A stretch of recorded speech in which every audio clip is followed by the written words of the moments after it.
আজি খেলৰ বিষয়ে কি ক'ব? আজিতো আমি অষ্টম দিন বুলি ক'ব লাগিব, যিহেতু আমি ধেমাজি জিলা ক্ৰীড়া সন্থাৰ উদ্যোগত আৰু চমকং আঞ্চলিক ক্ৰীড়া সন্থাৰ সহযোগত যি ছিনিয়ৰ আন্তঃজিলা ক্ৰীড়া ফুটবল আমি ইয়াত অনুষ্ঠিত কৰিলোঁ, তাৰ আজি অষ্টম দিন। অষ্টম দিনত মানে আমি খেল নাছিলে যদিও আমি ডিব্ৰুগড় আৰু দুলীয়াজনক নিমন্ত্ৰণ কৰি দুটি মহিলা দল আমি মাতি আনিলোঁ। সেই মহিলা দল দুটি আজি ইয়াত যি খেল পৰিদৰ্শন কৰিলে, এনেকুৱা আমোদজনক খেল পৰিদৰ্শন কৰিছে তেওঁলোকে। যথেষ্ট আমাৰ যে অসমৰ ছোৱালী খেলো যে ইমানখিনি এডভান্স হৈ আছে, সেই কথাটো আজি চমকং আঞ্চলিক বা ধেমাজি জিলাই গম পাইছে। যিহেতু আমাৰ ধেমাজি জিলাৰ পৰা আৰু এনেকুৱা ধৰণৰ নৱপ্ৰজন্মৰ ছোৱালী খেলুৱৈ জন্ম হওক বুলি আজি আমি খেলখন অনুষ্ঠিত কৰিলোঁ। আজিৰ খেলটো কি ষ্টাইলত কি কাৰণত আছিলে?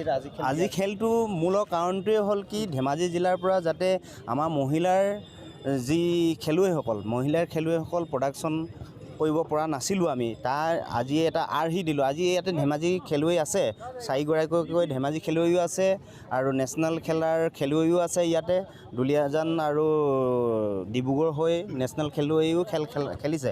কিন্তু কথাটো হ'ল কি, আমি জনসাধাৰণৰ মাজত বা জনসাধাৰণক প্ৰকাশ কৰিবলৈ বিচাৰিছোঁ যে মহিলাসকলেও যে আজি ফুটবল জগতখনত কিমান ওপৰত আছে, সেই কথাষাৰ আমি ধেমাজি জিলাৰ মহিলাসকলক বা উঠি অহা প্ৰজন্মক জনাবৰ কাৰণে আজি এই খেলখন আয়োজন কৰিলোঁ।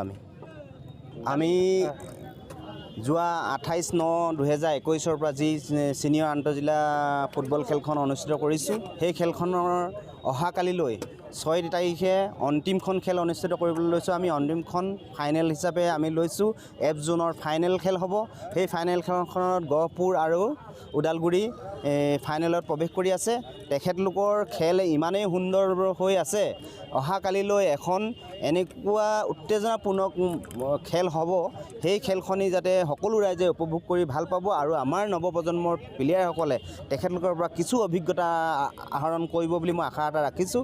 লগতে আমাৰ এই F জোনত যি খেল অনুষ্ঠিত কৰিলোঁ, এই F জোনৰ পৰা যাতে আমাৰ অসম খেলুৱৈসকল নিৰ্বাচিত হয়। যথেষ্ট কেইজন খেলুৱৈ যাব বুলি মই ইতিমধ্যে গম পাইছোঁ। এই জোনৰ পৰা অসম নিৰ্বাচনী কেম্পলৈ যাব তেখেতলোকে। ভৱিষ্যতলৈও যাতে এই ইয়াৰ জোনৰ পৰা যিটো ফাইনেল জোন ওলাই গুচি যাব, তেখেতলোকে ফাইনেল জোনত খেলিবগৈ। সেই ফাইনেল জোনে যাতে ফাইনেল জোনতো যাতে ফাইনেল চিপটো জিকি আহে, তাৰ মই এটা কামনা ৰাখিছোঁ।